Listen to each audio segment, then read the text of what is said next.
Hello friends, आज हम पढ़ते हैं लूसेंट से हिस्ट्री का टॉपिक और कोशिश करेंगे जल्दी हिस्ट्री कंप्लीट कर सकते हैं 15 दिनों में। उसके बाद ज्योग्राफी आपकी स्टार्ट कर दी जाएगी। हिस्ट्री का आपका शुरुआत से बेसिक पढ़ा रखना शुरू करते हैं। भारत को भारत नाम भगवान श्री राम के पूर्वज भरत के नाम पर दिया गया है, जिसका मीन्स होता है भारत का देश, जिससे बाद में जाकर भारत देश या भारत वर्ष कहा गया। यूनानियों ने भारत को इंडिया कहा, क्योंकि हमारे यहाँ पर इंडस वैली नाम की नदी बहती, जिसको हिंदी में हम सिंधु नदी भी कहते हैं, जिससे अंग्रेज़ों ने इसको बाद में इसको इंडिया नाम दिया। मध्यकालीन मुस्लिम इतिहासकारों ने भारत को हिंद अथवा हिंदुस्तान के नाम से संबोधित किया है, क्योंकि अफ़गानिस्तान साइड में हिमालय पर्वत को हिंदू कुश पर्वत कहा जाता है, और वहाँ से हिंदू कुश पर्वत से भारत देश का नाम हिंदुस्तान निकला। प्राचीन भारत को समझने के लिए हमें 4 स्रोतों से हमें कुछ जानकारी प्राप्त हुई हैं। भारत का सब प्राचीन धर्म ग्रंथ वेद है, जिसके संकलनकर्ता महर्षि वेद व्यास को माना जाता है। वेद आप सभी ने सुने होंगे 4 प्रकार के होते हैं: ऋग्वेद, यजुर्वेद, सामवेद और अर्थवेद। ऋग्वेद में 10 मंडल, 1028 सूक्तियाँ और 10,462 विचार।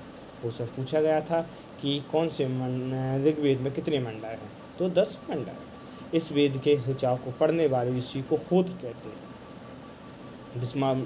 विश्वामित्र द्वारा रचित ऋग्वेद के 30वें मंडल में सूर्य देवता सावित्री को समर्पित प्रसिद्ध गायत्री मंत्र है। तो कौन से वेद में प्रसिद्ध गायत्री मंत्र का वर्णन किया गया है, तो ऋग्वेद में। कौन से मंडल में किया गया है, तो 3रे मंडल में। इसके 9वें मंडल में देवता सोम का उल्लेख है। सोम के बारे में बताएंगे जब वैदिक काल पढ़ेंगे, तो सोम देवता को वनस्पति का देवता कहा गया है। ऋग्वेद में इंद्र के लिए 250 तथा अग्नि के लिए 200 ऋचाओं की रचना की गई है।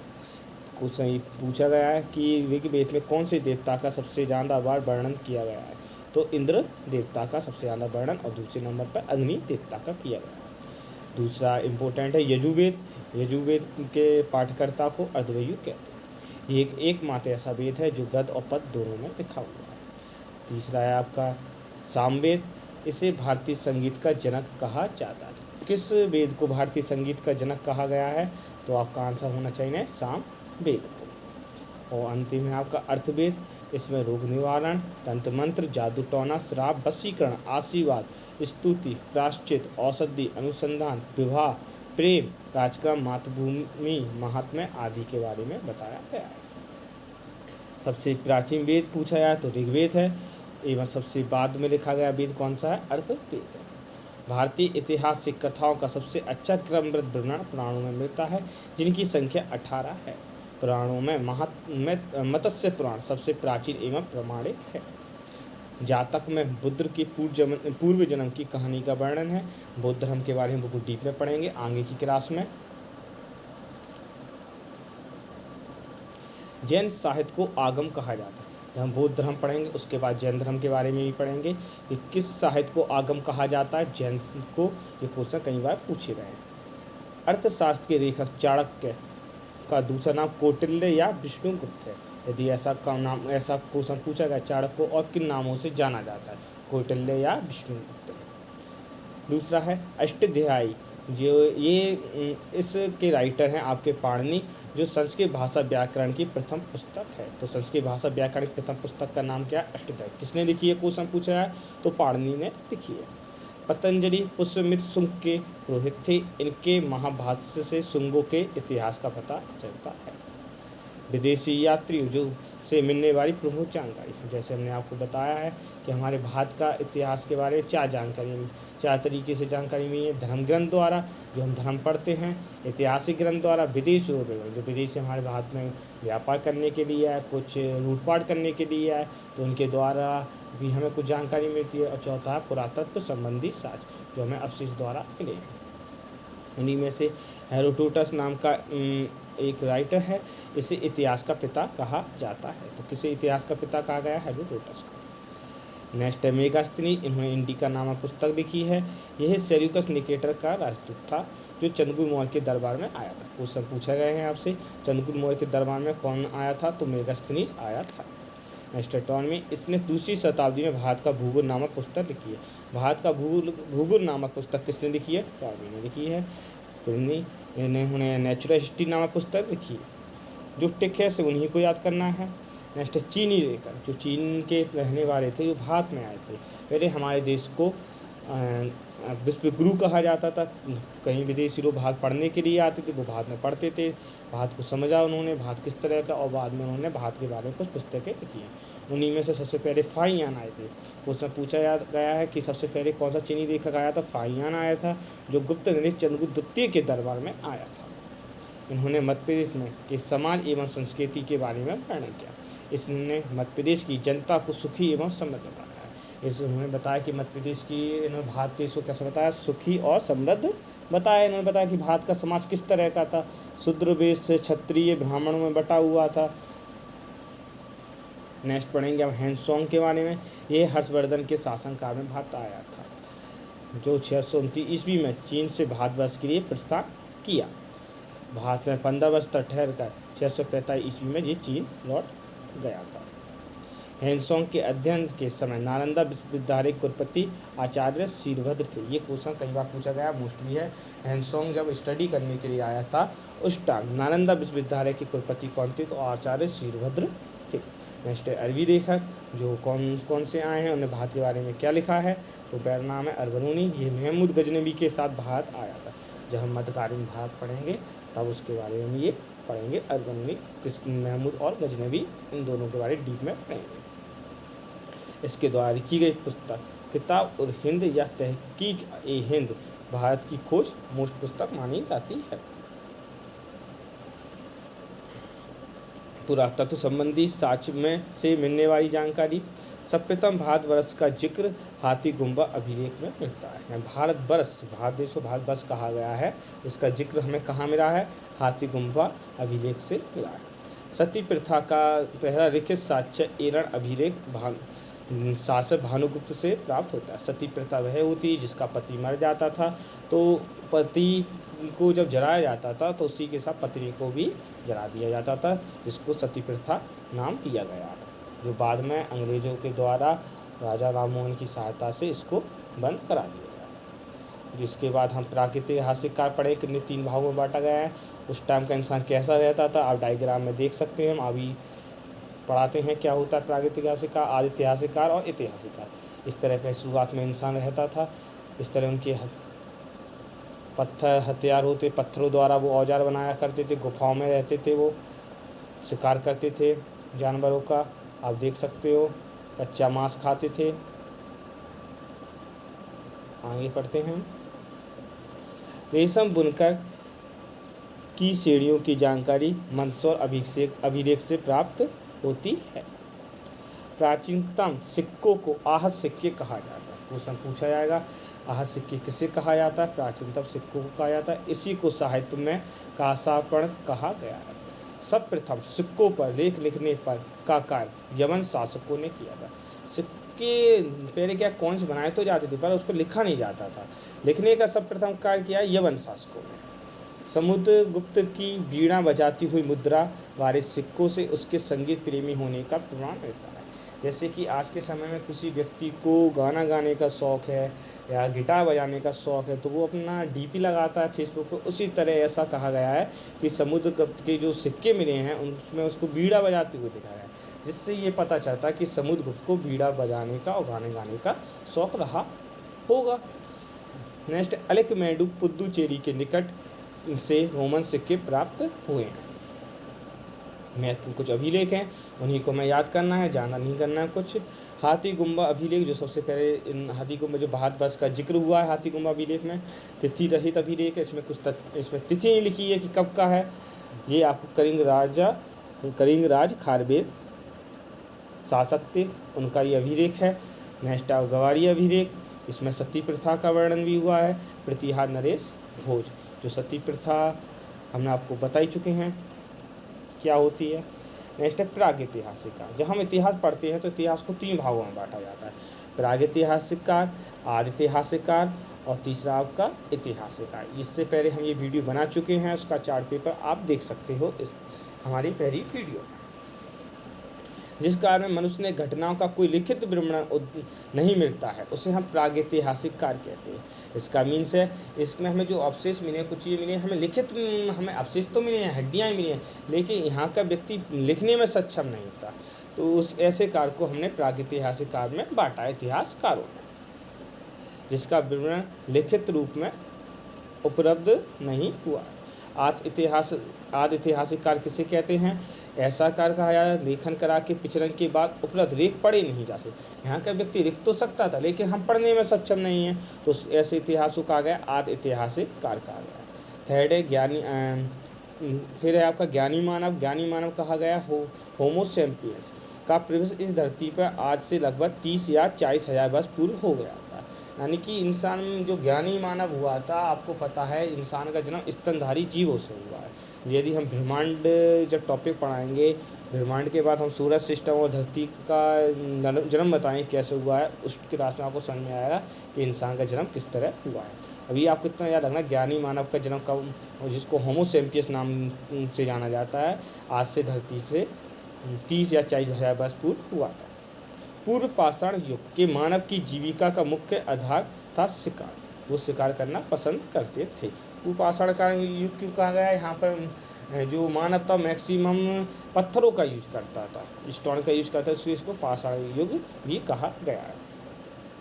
आग का आविष्कार पुरापाषाण काल में एवं पहिए का आविष्कार नवपाषाण काल में हुआ था। ये क्वेश्चन कई बार पूछे गए। आग का आविष्कार कब हुआ था? पुरापाषाण काल में। एवं पहिए का आविष्कार नवपाषाण काल में हुआ है। हमने पहली वीडियो में इसकी टाइमिंग भी लिखी है, टाइम पीरियड कौन से टाइम को कौन से काल में बांटा गया है, तो आप पहली क्लास हमारी देख सकते हैं। मनुष्य में स्थायी निवास की प्रवृत्ति। पहले व्यक्ति क्या करता था? गुफा में रहता था, शिकार करने के लिए एक जगह से दूसरी जगह भटकता रहता था, लेकिन उसने फिर बाद में क्या किया? स्थायी निवास बनाने की प्रवृत्ति आई, नवपाषाण काल में हुई, तथा उसने सबसे पहले कुत्ता को पालतू बनाया। ये क्वेश्चन मोस्ट है, कई बार पूछा गया है। इंसानों ने सबसे पहले कौन से जानवर को पालतू बनाया था? तो आंसर होना चाहिए आपका कुत्ता। मनुष्य ने सर्वप्रथम तांबा धातु का प्रयोग किया है, कॉपर धातु का उसने सबसे पहले प्रयोग किया है, तथा उसके द्वारा बनाया जाने वाला प्रथम औजार कुल्हाड़ी था। कृषि का आविष्कार भी आपका नवपाषाण काल युग में हुआ है। कृषि के लिए अपनाई गई सबसे प्राचीन फसल गेहूँ पहली फसल एवं जो थी। यहाँ तक आपको पर्रावरम नामक स्थान पर प्रथम भारतीय पुरापाषाण कलाकृति की खोज हुई है। भारत का सबसे प्राचीन नगर मोहनजोदड़ो था, सिंधी भाषा में, जिसका अर्थ है मृतकों का टीला। ये क्वेश्चन पूछा गया है आपका एसएससी में कि मोहनजोदड़ो का सिंधी भाषा में अर्थ क्या होता है? मृतकों का टीला। नेक्स्ट है आपका इंडस वैली, जिसको हिंदी में हम सिंधु सभ्यता, हड़प्पा सभ्यता या कांस्य युगीन सभ्यता नाम से भी जानते हैं। क्यों जानते हैं? क्योंकि यहाँ पर कांस्य किस तरह बनाया जाता था यहाँ के मानव को पता था।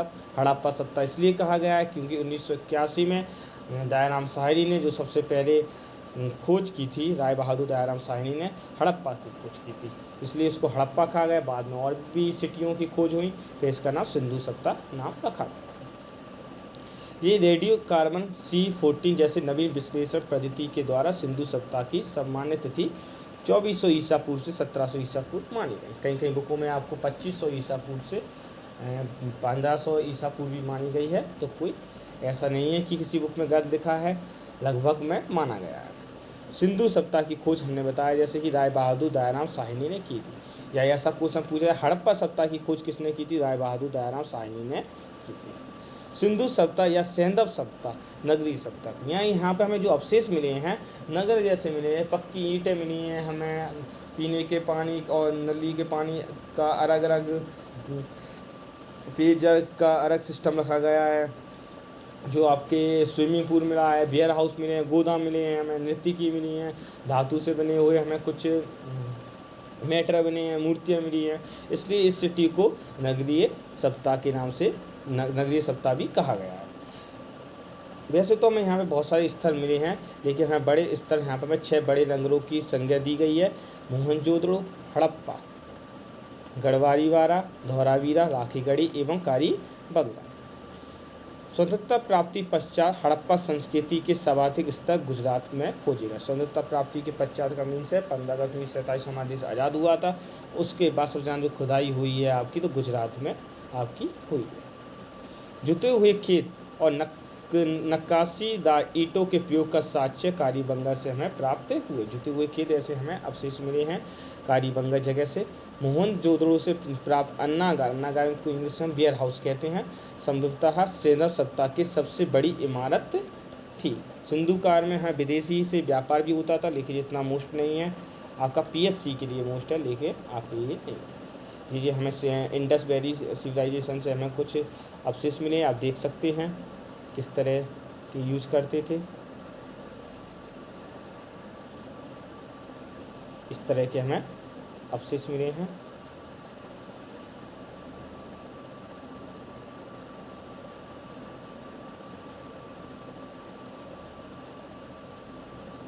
ये सब हमें इंडस वैली सिविलाइजेशन से, सिंधु घाटी सभ्यता से हमें मिले।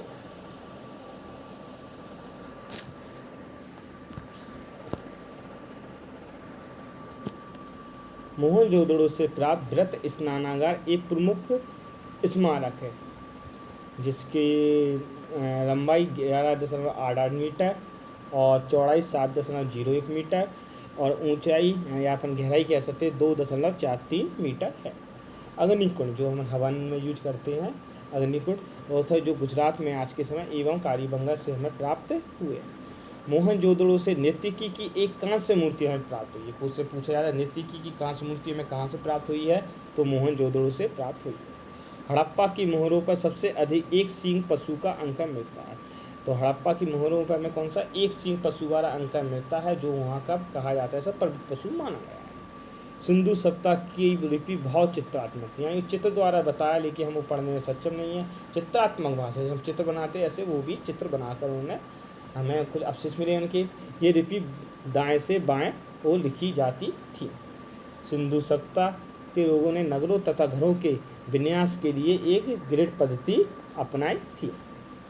घरों के दरवाजे और खिड़कियां सड़क की ओर ना खुलकर पिछवाड़े की ओर खुलते थे। केवल रोहतक नगर के घरों के दरवाजे मुख्य सड़क की ओर खुलते थे। ऐसा वो साफ सफाई के लिए करते थे, क्योंकि आगे यदि दरवाज़ा खोल देंगे तो गंदगी मेन सड़क पे हो सकती है, इसलिए उनके दरवाजे मेन सड़क पे ना खुलकर पिछवाड़े की ओर वो ओपन करते थे। सिंधु सभ्यता की मुख्य फसल गेहूँ और जौ थी। सैंधववासी मिठास के लिए शहद का प्रयोग करते थे। तौलने की इकाई संभवतः 16 के अनुपात में थी। सैंधव सभ्यता के लोग यातायात के लिए 2 पहियों एवं 4 पहियों वाली बैलगाड़ी या भैंसा गाड़ी का उपयोग करते थे। मेसोपोटामिया के अभिलेखों में वर्णित मेरुआ शब्द का अभिप्राय सिंधु सभ्यता से ही है। जैसे तरह हमें कहा कि विदेशों से हमें जो जानकारियाँ प्राप्त हुई हैं, उसमें भी हमें सिंधु सभ्यता के बारे में जानकारी मिलती है। पिगट ने हड़प्पा एवं मोहनजोदड़ो को एक विस्तृत साम्राज्य की जुड़वा राजधानी कहा। तो किसने कहा है हड़प्पा मोहनजोदड़ो को एक जुड़वा राजधानी? तो पिगट नाम के राइटर ने कहा। वृक्ष पूजा एवं शिव पूजा के प्रचलन के साक्ष्य भी सिंधु सभ्यता में मिलते हैं। उस टाइम के व्यक्ति भी प्रकृति के पूजक हुआ करते थे। वृक्ष पूजा और शिव पूजा की पूजा भी हमें देखने को मिली है। स्वस्तिक चिन्ह संभवतः हड़प्पा सभ्यता की देन है। सिंधु सभ्यता मातृ देवी की उपासना सर्वाधिक प्रचलित थी। ऐसे हमें पता चलता है कि सिंधु सभ्यता का समाज कैसा था, मातृ सत्तात्मक समाज था। जिस तरह आज का समाज कैसा है, पितृ सत्तात्मक समाज है। पशु में कुबड़ वाला सांड इस सभ्यता के लोगों के लिए एक पूजनीय पशु माना गया है। सैंधववासी सूती एवं ऊनी वस्त्रों का प्रयोग करते हैं, क्योंकि हमें अवशेष में सूती कॉटन के वस्त्र भी हमें प्राप्त हुए हैं। मनोरंजन के लिए सैंधववासी या हड़प्पावासी मछली पकड़ना, शिकार करना, पशु पक्षियों को आपस में लड़ाना, चौपड़ और पासा खेलना आदि साधनों का प्रयोग करते थे। सिंधु सभ्यता के लोग काले रंग से डिजाइन किए हुए लाल मिट्टी के बर्तन बनाते थे। सिंधु घाटी के लोग तलवार से परिचित नहीं थे, क्योंकि उस टाइम लोहे की खोज नहीं हुई थी। ये क्वेश्चन कई बार पूछा गया है कि सिंधु सभ्यता के व्यक्ति किससे परिचित नहीं थे, तो लोहे से परिचित नहीं थे। लोहे की खोज आपकी वैदिक काल में हुई है, और वैदिक काल में और डीप देखा जाए तो उत्तर वैदिक काल में आपकी लोहे की खोज हुई है। कालीबंगा एकमात्र हड़प्पा कार्यस्थल था जिसका निवास शहर सामान्य लोगों के रहने हेतु भी किले से घिरा हुआ था। पर्दा प्रथा एवं वेश्यावृत्ति सैंधव सभ्यता में प्रचलित थी। पर्दा प्रथा आप जानते हो, वेश्यावृत्ति जानते, ये भी सिंधु घाटी में प्रचलित थी। सबों को जलाने एवं गाड़ने यानी दोनों प्रथाएं प्रचलित थी। हड़प्पा में सबों को दफनाने जबकि मोहनजोदड़ो में जलाने की प्रथा विद्यमान थी। सैंधव सभ्यता के विनाश का संभवतः सबसे प्रभावी कारण बाढ़ था। आग में पकी हुई मिट्टी को टेराकोटा कहा जाता है। तो सिंधु सभ्यता के पतन का कारण होने के हर इतिहासकारों के अपने अपने रीजन है। कई लोगों का कहना है कि आर्य समाज का जब आक्रमण हुआ तो उन्होंने कई व्यक्तियों को क्या किया, आक्रमण से वहाँ के व्यक्ति को मार दिया गया या वहाँ से बहुत लोग वहाँ से छोड़कर चले गए, लेकिन इसके किसी तरह के कोई अवशेष नहीं मिलते हैं। तो हम नहीं कह सकते कि आर्य समाज के आक्रमण से ये संस्कृति का पतन हुआ। दूसरे कई इतिहासकार ऐसा भी कहते हैं कि बाढ़ आ गई होगी या सूखा पड़ गया होगा या एक तरह से यहाँ के लोगों में भूखमरी आ गई होगी, तो ऐसे भी कहा गया, लेकिन इसकी सही जानकारी हमें प्राप्त नहीं हुई है कि सिंधु सभ्यता इतनी बड़ी सभ्यता का पतन कैसे हुआ। नेक्स्ट हम पढ़ेंगे कि कौन सी सभ्यता कहाँ पाई गई है और आज वो सभ्यता कहाँ है। तो हड़प्पा आपकी रावी नदी पर है। दयाराम साहनी ने इसकी खोज की है एवं माधु स्वरूप ने कौन से सन में की थी, क्वेश्चन आएगा तो 1920। पाकिस्तान का मोंटगोमरी जिला, आज के समय ये कहाँ है हड़प्पा, आपका पाकिस्तान के मोंटगोमरी जिले में आपका हड़प्पा। सेकंड है आपका मोहनजोदड़ो, ये सिंधु नदी पे पाया जाता, सिंधु नदी है यहाँ पर। राखारदास बनर्जी ने इसकी खोज की है 1920, एक साल बाद ही मोहनजोदड़ो की खोज हुई। ये भी आपके पाकिस्तान के सिंध प्रांत का दरकाना जिला में है। ये दोनों आपके आज के समय में पाकिस्तान में। नेक्स्ट है आपका कारीबंगर, ये घग्गर नदी पर है आपका। बी रार एवं बी के थापर ने इसकी खोज की है 1953। राजस्थान का हनुमानगढ़ जिला। नेक्स्ट आपका रोहतक है जो आज के टाइम में गुजरात में है। और ये कहाँ नदी, भोगवा नदी। रघुनाथ राव ने इसकी खोज की है 1955 एवं 1960। इसकी दो बार इसकी खुदाई हुई है रोहतक जगह पे, इसलिए इस पर सन भी 2 बार लिखी है, गुजरात के अहमदाबाद जिले में। नेक्स्ट है धौलावीरा, नवीन सिंह बिष्ट ने की है 1990 से 91, गुजरात के कच्छ जिले। जान और भी चीज़ें हैं आप पढ़ सकते हो यदि पीएससी की तैयारी कर रहे हो। Thank you. यदि आपको हमारा ये वीडियो अच्छा लगा, नेक्स्ट वीडियो में आपको हम वेदिक संस्कृति के बारे में बताएंगे। तो यदि आप डीप में पढ़ना चाहते हो तो आप कमेंट कर सकते हो, तो हम वीडियो में आपको डीप में दृष्टि पब्लिकेशन की बुक से पढ़ा सकते हो। Thank you so much.